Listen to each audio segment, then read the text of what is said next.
raison. Parce que tu as une femme de ça, ils ne vont jamais parler.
On va parler des difficultés, on va parler des espoirs, on va parler des perspectives.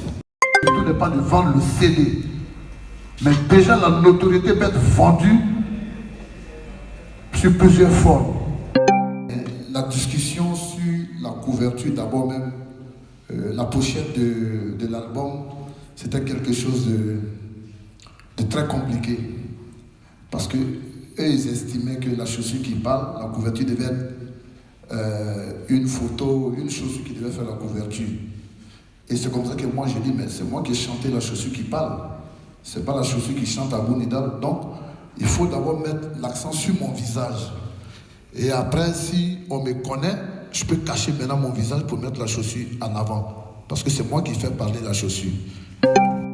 Maintenant, l'album, évidemment, a été protégé au Burida et tout ça, avant même de sortir officiellement. Donc, tout le travail a été fait. Donc, c'est très important d'immatriculer les chansons et de faire, comment dirais-je, déclarer les chansons. Parce qu'une chanson peut sortir ici, on ne sait jamais. Moi, avec tout ce qu'on a pu traverser jusqu'à ce niveau, Yabongo aujourd'hui est devenu patron de société. Je suis dans la fondation Bissafa pour aider nos frères qui sont à l'intérieur du pays à pouvoir vraiment subvenir à leurs besoins. À côté de cela, on a monté une structure événementielle qu'on appelle Bissafa Event qui organise le festival Antilope de Daloire. Ça fait maintenant 4e édition. On essaie aussi de produire les artistes. On essaie de produire l'artiste Yabongo parce qu'il faut savoir faire la différence. Voilà. Il y a l'artiste et il y a le patron Franck Michael Bialet. La protection et la déclaration. C'est pour ça qu'il a dit j'ai protégé mon œuvre et j'ai déclaré mon œuvre. La déclaration vient du jour de la sortie officielle et la protection vient du jour de l'inspiration. Comprenez un peu, donc il y a une différence. Donc un artiste doit être d'abord responsable de l'engagement qu'il prend vis-à-vis du public, d'apporter quelque chose de plus par rapport à tout ce qui a été fait déjà avant. C'est qu'un artiste ne doit jamais être seul. Comme il est indéniable que Abou Nidal a profité de cet appui-là. Parce qu'il y a une partie, pour que la création artistique puisse se faire tranquillement, il faut s'appuyer sur quelqu'un. Les frères du coupé décalé, c'était une... Comment on peut dire ça? C'était un gang, ils étaient complices, ils étaient ensemble. Il n'y a pas un qui est parti seul pour réussir, ils sont partis en groupe. Et après, la réussite a été collective avant qu'ils osent s'individualiser. Et même si vous travaillez avec eux, ne partez pas seul. Même si vous avez foi en vous, essayez de trouver au moins 3 ou 4 personnes, des business angels, et il y en a beaucoup maintenant. Ouvrez-vous pour vous faire découvrir. Mais n'essayez pas de partir seul en disant « je ne veux pas partager ma réussite ». Yapongolova a bien dit, il a rendu hommage à plusieurs personnes. Tout le monde, même mon frère Abou Nidal a rendu hommage à plusieurs personnes. Moi, mon groupe qui m'a fait rentrer dans tout ça, c'était 15 jeunes. C'est comme ça la musique, on ne va pas seul. Même si on ne voit qu'un seul, mais il y a beaucoup de gens derrière. Donc la première démarche, allez-vous confronter et puis, si possible, créer un écosystème avec des gens dont les aspirations sont complémentaires des vôtres? C'est un peu comme ça que moi j'aborderai cette question. Ok, ce président est là depuis très longtemps.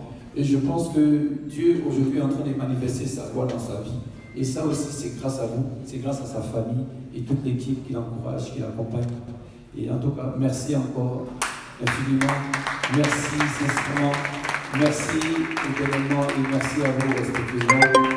Et également le conseiller, le sage, le coach, Monsieur Thierry Kofi, toujours serein. Applaudissements pour Thierry Kofi. Voilà. Au Mali, au Bénin, quand je rentre en Côte d'Ivoire, tu m'invites sur une tournée. Qu'est-ce qui vous a poussé à monter cette tournée de réconciliation?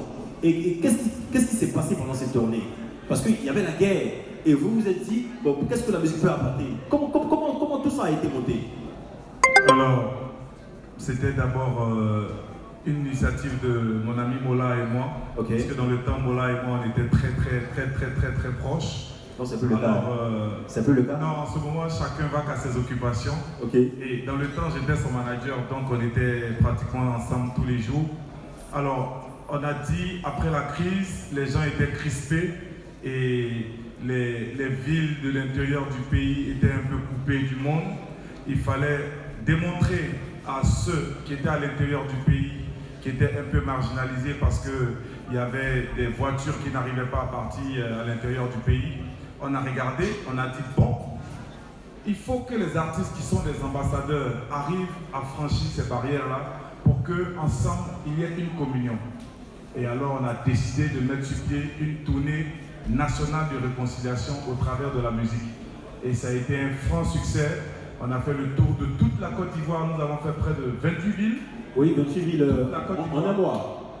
En un mois, nous avons fait 28 spectacles avec tous les artistes, la plupart de tous les artistes de Côte d'Ivoire. Et c'était une belle expérience. Les populations sont sorties. Ils ont vu que Abidjan ne les marginalisait pas et qu'au travers de l'amour et de l'apport que nous avons apporté, parce qu'au travers de cette tournée, les matins, on faisait les tours dans les maternités, dans les hôpitaux, pour rendre visite aux personnes les plus démunies. Et ils ont vu qu'il y avait une cohésion entre la population d'Abidjan qui était entre griffes dans de bonnes conditions et à l'intérieur du pays. Et tout s'est bien passé. On a eu juste une fausse note. On a perdu un ami du nom de Yannick Stopira au cours de cette tournée. C'était à Séguéla. C'était à Séguéla. Et je fais un coucou à toute sa famille. Le premier volet ou bien le premier objectif n'était pas forcément la cohésion sociale, mais par rapport à ce panel qui nous réunit ici, je veux ressortir le côté cohésion sociale. Pourquoi? Parce que normalement cette tournée était censée parler des valeurs communes que la Côte d'Ivoire partage avec l'Union européenne, mais auprès de la population. Et donc l'objectif était d'atteindre toutes les populations, même au plus fin fond de la Côte d'Ivoire, et pouvoir identifier les problèmes sociaux ou culturels que les personnes avaient en fonction des localités. Et là, nous, on a été vraiment surpris de voir à quel point ça a impacté la cohésion sociale. Pourquoi? Parce qu'il y a eu des secteurs en Côte d'Ivoire où nous, on arrivait et il y avait des rendez-vous qui étaient organisés avant les concerts. Et les rendez-vous permettaient, par exemple, d'identifier des problèmes. Il y a des endroits où des parents, par exemple, je me rappelle, c'était à Dubaï, où les parents, ils n'acceptaient pas qu'on leur parle, par exemple, de la fille qui doit aller à l'école. Et ça créait des divisions dans leur société par rapport à la culture qu'ils avaient. Et quand on arrivait avec le pouvoir de la musique. Les personnes déjà, sachant que c'est des artistes qui viennent et qui viennent leur parler, ça adoucissait déjà les mœurs. Nous avons déjà vu à quel point le pouvoir de la musique et l'impact que la musique a sur l'image de quelqu'un pouvait amener des personnes à converger vers une pensée commune à la base qui n'était pas. Et c'est comme ça que les parents, ayant en face des artistes comme TNT, des artistes comme Yabongoloba, des artistes comme Magic System, qui viennent avec la musique au devant et leur parler, automatiquement nous avons vu comment dans la salle, il y a eu une cohésion, il y a eu de l'harmonie, il y a eu de l'union, et ils ont pu prêter une oreille attentive au message qu'on venait apporter avant de se retrouver ensuite pour le grand concert. Pour le concert. À l'approche des élections, je crois qu'on était en 2010. Voilà, il fallait porter aussi le message de la sensibilisation auprès des populations parce que les tensions avaient déjà commencé à être palpables. Voilà. Et moi, étant dans la musique, naturellement, j'ai fait une sélection de talents tels que Eric du groupe Les Patrons. Je pense que c'est l'un des premiers projets au niveau musical sur lequel l'artiste José est intervenu, avec voilà, pas mal d'artistes comme ça pour faire une chanson de sensibilisation. Donc c'est comme ça que l'idée a germé pour impacter naturellement au niveau social pour des élections apaisées. Ok, là on parle de cohésion sociale, on parle de cohésion nationale. Au travers de ce projet, quel impact réel il y a eu de par l'entremise de ce mixage, musique et sensibilisation sur un certain nombre de valeurs? Alors, je pense que l'impact direct, c'est que les populations ont compris qu'on peut aller à une élection, mais les élections ne sont pas une fin en soi. Okay. Donc au-delà des élections, il y a nos vies. Et ça a été vraiment un impact réel. Il y a eu des tensions, mais quand vous regardez bien d'où la Côte d'Ivoire est partie, on est très vite sorti de la crise. Parce qu'il y a eu un travail de sagacité qui a été fait dans la mentalité de l'Ivoirien, qui n'est pas violent, mais ça a été fait parce que le vecteur musique aussi a joué à part entière son rôle. Voilà, donc je pense que l'impact a été très positif. Le vecteur musique a joué véritablement son rôle. Cela dit, c'est important de faire attention, de prendre fait et cause pour la musique, de la structurer davantage, de la professionnaliser, afin que les acteurs justement qui y travaillent puissent rentabiliser leurs actions. Vous êtes des acteurs de la musique. Grâce à votre travail, vous arrivez à ventiler des messages, des valeurs, de bonne conduite. Mais je vais vous poser une question showbizienne. C'est vrai que la musique peut servir à célébrer la paix, peut servir à faire ceci, à faire cela. Mais vous, à votre niveau, avec toute la grande expérience que vous avez vécue, chacun à son niveau, quel conseil vous pourriez donner, chacun d'entre vous, à la nouvelle génération, à ces jeunes aspirants à la musique de manière générale? C'est en même temps le mot de fin, en même temps chute, ouais. Bon, déjà, je vais te féliciter, Guipa comme Siomian. Les gars, c'est pas moi, c'est une équipe. C'est Stéphanie Koulibaly, c'est Solange, c'est Thierry. Voilà, dans un bateau, il y a un capitaine.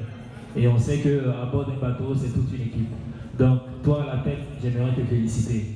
Et en plus de cela, je veux aussi saluer une femme dans cette salle qui, depuis des années, fait un travail remarquable avec son groupe que j'ai surnommé Maillot Jaune.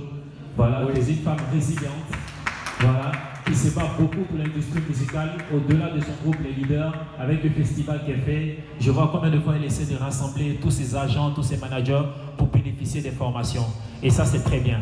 Notre industrie, notre écosystème a besoin de ces personnes-là résilientes.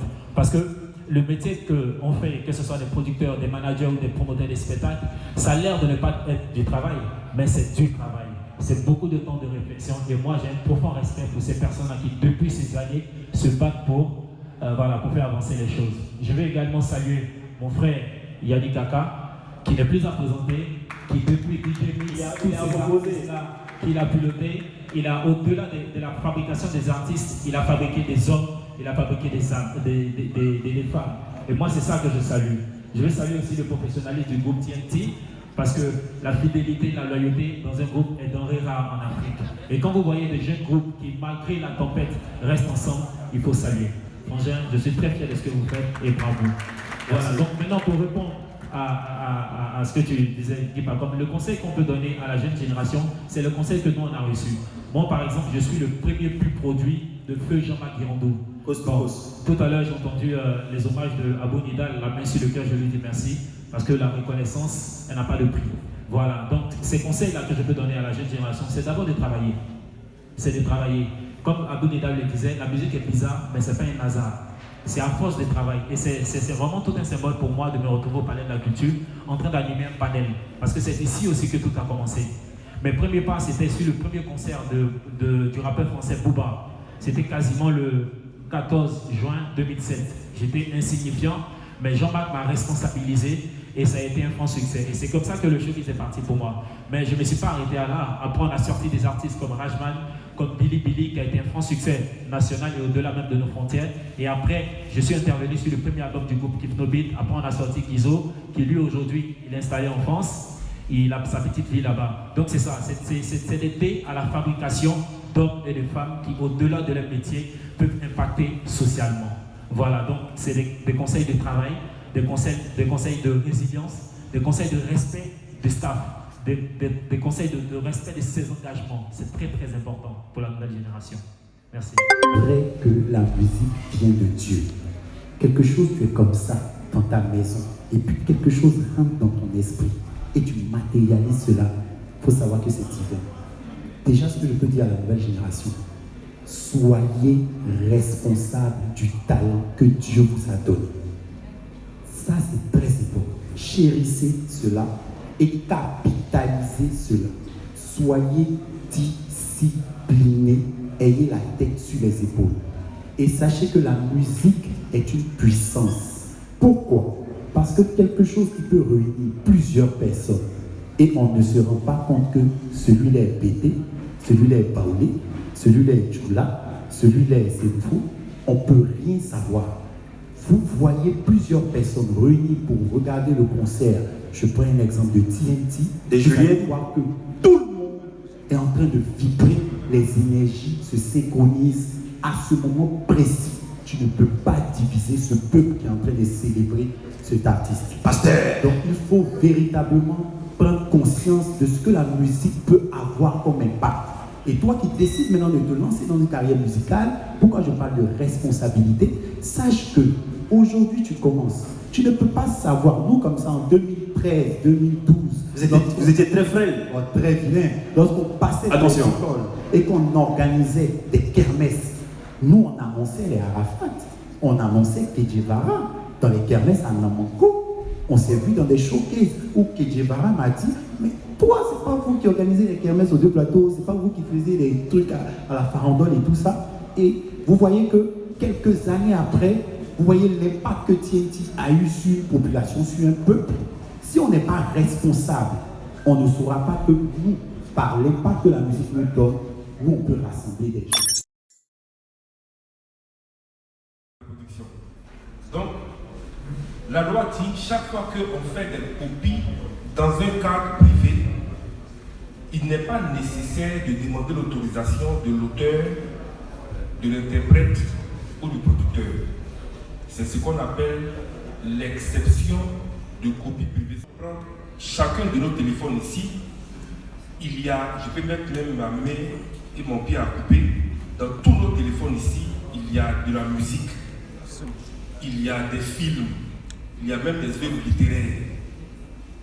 Vous avez eu le droit de le faire, de copier, parce que la loi a prévu l'exception. Mais justement, chaque fois que quelqu'un importe un téléphone avec capacité de stockage, un ordinateur, une clé USB, un CD, un disque dur, il doit payer un droit qui n'est pas un impôt. Ce n'est pas un impôt. C'est une réparation qu'on accorde aux auteurs parce qu'on copie massivement leurs œuvres dans un cadre privé. Donc tous les fabricants locaux qui réalisent, qui fabriquent ce genre de matériel, tous les importateurs payent 3% de la valeur du matériel. La valeur CAF, en fait, c'est la valeur qui comprend le coût du matériel, le coût de l'assurance et le coût du transport. Et les autorités ne savent pas. Les autorités, ils aiment les artistes. Leurs anniversaires, leurs manifestations politiques, etc., etc., ne se fait jamais sans artistes. Mais alors, ce qu'ils savent des artistes, c'est juste, faut venir chanter, j'ai telle manifestation, avec ou sans cachet, ça dépend.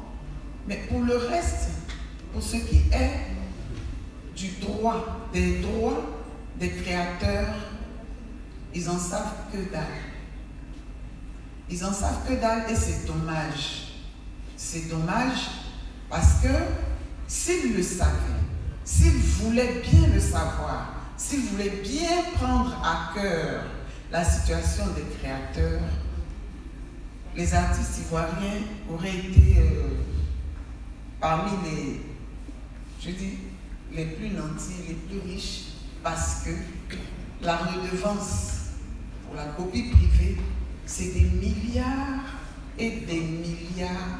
Si c'est une opération qui est correctement menée, si les autorités savent que la redevance pour copie privée permet aux créateurs de créer des œuvres de qualité. Bon, la problématique, c'est de savoir, après ces 2 ans d'application, quel bilan on fait, quel est le bénéfice des artistes.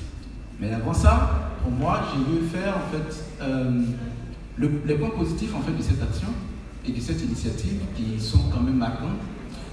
Premièrement, il y a l'effectivité de l'activité. Ça, déjà, c'est quelque chose qu'on doit saluer parce que sous d'autres cieux, ça n'existe pas encore. En Côte d'Ivoire, on a mis en application pour pouvoir donc soutenir les artistes dans, élargir leur champ en termes de collecte et leur champ, et créer un point de revenus pour ces artistes-là. Donc l'effectivité, c'est quelque chose qu'il faut saluer. Mais quand on met en place un système, souvent ça prend un temps pour pouvoir atteindre sa maturité. Donc le Burida aujourd'hui, moi je pense, en fonction des chiffres que l'on gère, je pense que le Burida aujourd'hui n'a même pas encore atteint les 5% de sa capacité de collecte de ces redevances-là auprès des importateurs et des utilisateurs de ces droits d'auteur. Et c'est un défi majeur. Et ce que peut-être aussi je peux aussi dire, c'est aussi au niveau de sensibilisation. Le Burida fait beaucoup d'efforts en termes de sensibilisation.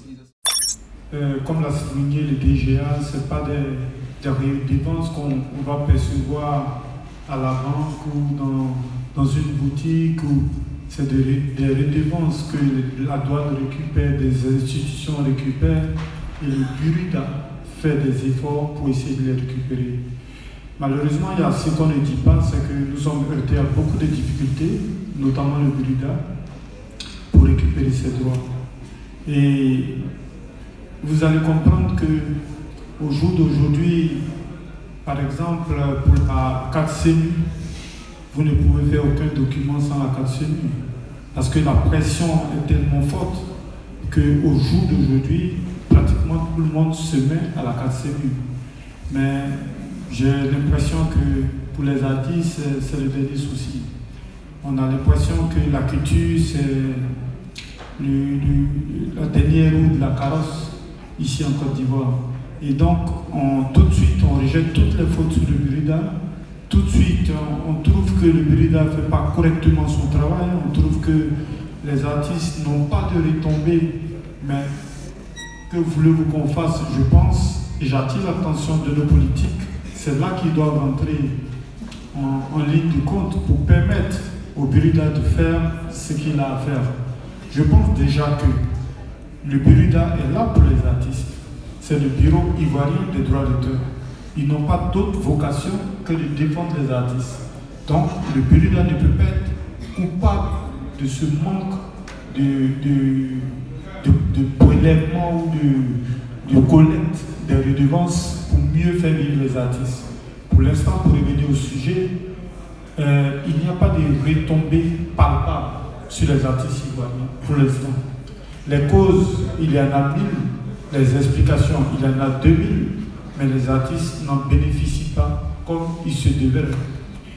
Mais nous avons toujours espoir que cela se fera. Parce que, à voir le travail que le Burida a fait, il y a une organisation qui se met en place depuis l'avènement des gens comme Serge Prakou, le DG du Burida, en tant que président de la PRODEMSI, des producteurs de Côte d'Ivoire. Nous sentons un travail qui se fait. Nous sommes peut-être pressés. Nous avons peut-être des difficultés. Donc nous attendons. Parce que quand on dit la copie privée en Côte d'Ivoire, on pense tout de suite qu'on doit pouvoir recevoir ou bien on doit pouvoir recueillir les fonds dans nos redevances, dans nos comptes, dans nos paiements. Mais il y a beaucoup de difficultés. Peut-être que le DG n'arrive pas à l'exprimer véritablement, mais moi qui ne suis pas tenu par quoi que ce soit, je tiens à vous dire que l'État qui devrait percevoir par la douane ou par d'autres mécanismes ces redevances-là pour que le Burida puisse s'occuper des artistes ne le fait pas correctement. Il n'y a pas de pression, il n'y a pas de... Mais nous allons y arriver. Suite à l'interpellation du frère Kabila, rappeler que je ne suis pas expert dans le maniement de la langue de bois. Donc, la question qui m'avait été posée, c'était de définir la rémunération copie privée. Maintenant, comme interroge sur les blocages, nous allons parler des blocages. Déjà, il faut être clair. Aujourd'hui, aucun artiste n'a perçu un franc de la rémunération pour copie privée pour plusieurs facteurs totalement logiques. Aujourd'hui, la répartition de cette rémunération n'a pas encore fait l'objet d'une adoption par l'Assemblée générale. Tout le monde sait que le Burida est dans une phase de restructuration qui prendra fin l'année prochaine. Il y a eu une tournée qui a été faite, une forme de benchmark dans différentes sociétés pour voir comment est-ce qu'en Afrique et ailleurs, cette rémunération était répartie. Il y a 3 systèmes principalement. Soit les sommes perçues sont divisées par autant de personnes qu'il y a de titulaires de droit, c'est-à-dire s'il y a 10 000 perçus, on divise les 10 000 par tous les membres du Burida. Ça, c'est le premier système. Il y a certaines sociétés qui utilisent ce système. Le deuxième système, c'est de dire, ok, on suppose que les œuvres qui sont reproduites dans le privé sont les œuvres qui connaissent un succès commercial ou médiatique. Donc, on opère un sondage auprès des commerces, auprès de certains foyers pour voir ce qui marche le plus. Et c'est à destination ou au profit de ceux qui auront sorti des œuvres musicales, audiovisuelles et autres dans un certain délai et qui ont connu un certain succès médiatique commercial qui vont profiter de cette rémunération. Le troisième système, c'est de faire un mix des deux en disant ok, on prend une partie qu'on divise par autant de personnes qu'il y a de membres, et l'autre partie va être répartie à ceux dont les œuvres auront véritablement été non seulement mises sur le marché depuis un certain temps et auront connu un certain succès. Mais le choix de ce système-là n'a pas encore été fait puisque dans le mode de fonctionnement du Burida, c'est l'Assemblée générale qui adopte le système de répartition, c'est-à-dire ce sont les membres, ce n'est pas la direction générale du Burida. Aujourd'hui, il n'y a pas d'assemblée générale au Burida suite à la crise qui était intervenue il n'y a pas longtemps. C'est ce qui fait que, je peux vous rassurer, nous ne sommes pas satisfaits des répartitions, pardon, des perceptions qui ont été faites, mais on a déjà perçu au-delà de 1 milliard de francs CFA. Oui, non, mais pour nous ce n'est pas suffisant. C'est vrai qu'en termes de commencement, si la coopération avec les services publics, notamment la douane, était, mais les choses s'améliorent au fur et à mesure. Dans le système que le Burida a adopté par la force des choses, je dis par la force des choses parce qu'initialement, la douane avait, entre guillemets, refusé de coopérer véritablement. Lorsque nous étions en train de rédiger le décret, on a voulu demander à la douane de percevoir, comme c'est le cas au Burkina, de percevoir et de reverser par la suite au Burida. La douane nous a répondu que ce n'était pas sa vocation. On a donc été obligé d'opter pour le plan B, qui est de dire, ok, les sommes sont encaissées directement par le Burida, mais la douane doit retenir toutes les marchandises concernées par cette rémunération jusqu'à ce que le Burida remette la quittance à l'importateur. Aujourd'hui, j'ai dit que les choses sont en train de se mettre en place progressivement. Donc, ce n'est pas parce qu'il n'y a pas de perception qu'il n'y a pas de répartition, mais c'est simplement parce que le règlement de répartition n'a pas encore fait l'objet d'une adoption par l'Assemblée générale du Burida. Tout n'est pas rose, mais nous sommes en train de travailler, il y a des négociations qui continuent pour emboîter le pas aux frais, la sensibilisation. C'est une œuvre quotidienne, nous associons des artistes, nous avons sillonné tout le territoire national, Nous avons fait des formations, des sessions de travail avec les chambres de commerce et autres pour que le message passe. Mais pour ceux qui ont l'oreille dure, nous allons au tribunal pour obtenir des décisions, pour les condamner à payer ce qu'ils doivent aux artistes. Voici le point que je peux faire en termes des difficultés que nous rencontrons dans la mise en œuvre. J'ai envie de vous poser une